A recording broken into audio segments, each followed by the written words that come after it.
May 20th, 1841. Theodore Parker studied.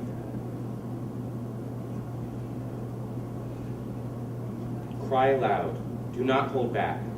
Lift up your voice like a trumpet. Declare to my people their transgression, to the house of Jacob their sins. Yes, that is what I must do.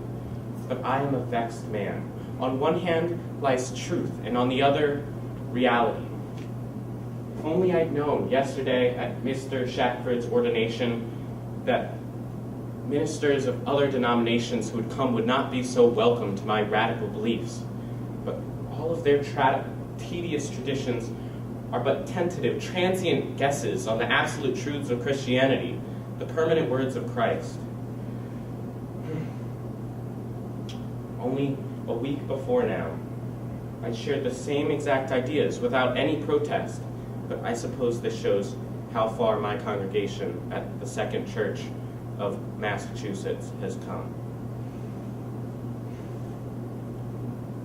I remember long nights reading German works of philosophy suggested by my mentor, Converse Francis, and discussing transcendentalism with Emerson, Thoreau, Ripley. All of the ideas that I forged there have created my identity and led me to where I am now. But how did I get here, teetering on the edge of excommunication from the belief that I hold so dearly, from a small farm in Lexington, Massachusetts, amongst 10 children? I know, a well-worn story, but a good one. As a young child, I was quite curious. My father was a brilliant man, always reading and learning, and I suppose I must have caught it from him, although I may have just wanted to impress him. Regardless, playing out in the fields one day, I came across a lizard playing in the wheat. For some reason, I had this strange compulsion to strike it, and just as I was about to, a voice cried out to me and told me no.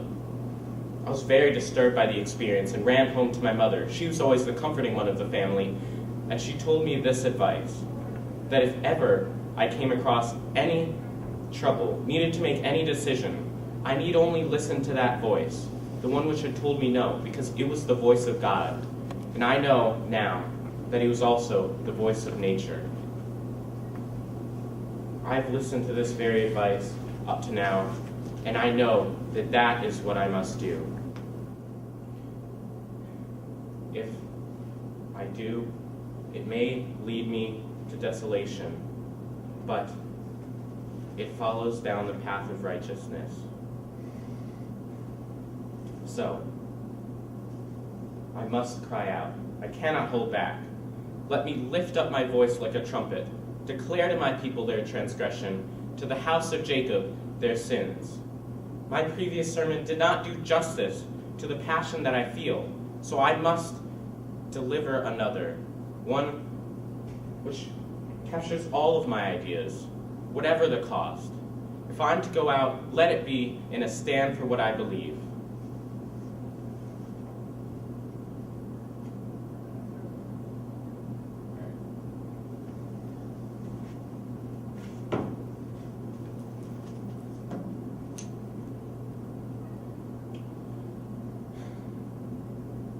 Boston Music Hall, March 27th, 1853.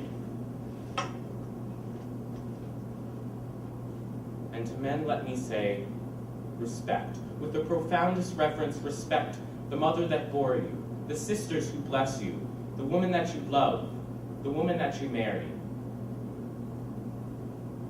As you seek to possess your own manly rights, seek also by that great arm to vindicate her rights as a woman, as your own a man. I love these sermons so. God has truly blessed me, as I knew he would. As when I spoke to you last, I was, as I recall, a vexed man. After delivering the following sermon, I was cut off, and I came as close to excommunication as one can get as a Unitarian. Other ministers refused to share their pulpits with me for fear of anger from other denominations.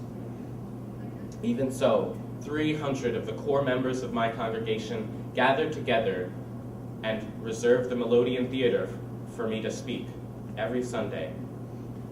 And there, I shared my voice of God, and soon the size of my congregation grew to be bigger than the limits of the building, and we had to move to the Boston Music Hall. And there it continued to grow until it was soon the largest in the country. Freed from the shackles of orthodoxy, I was able to share all of my ideas, explore all of the truths of the world. I was able to meld my quest for religious enlightenment with my quest to better the lives of those around me. I yearn for a world in which the Negro is no longer enslaved, in which woman can advance to a state of independence, where she shall no longer be subordinated to man, but the two coordinated together. If enough others were to realize that there can be this connection between what God has told me to be true and what fights I must join to uphold these truths, I know that the world would be a much better place. And I led the opposition in Boston to 1850's horrid Fugitive Slave Act. I served as the abolitionist minister at large and as the head of the Vigilance Committee. I remember one young fugitive by the name of Ellen Page who came to my church seeking help as she was threatened with arrest. And I gave it to her and let her hide. If enough others were to realize that action can be taken, a stand can be made, even as a minister, once again, the world would be a much better place. Now I can only share what I believe and hope that others will follow my lead.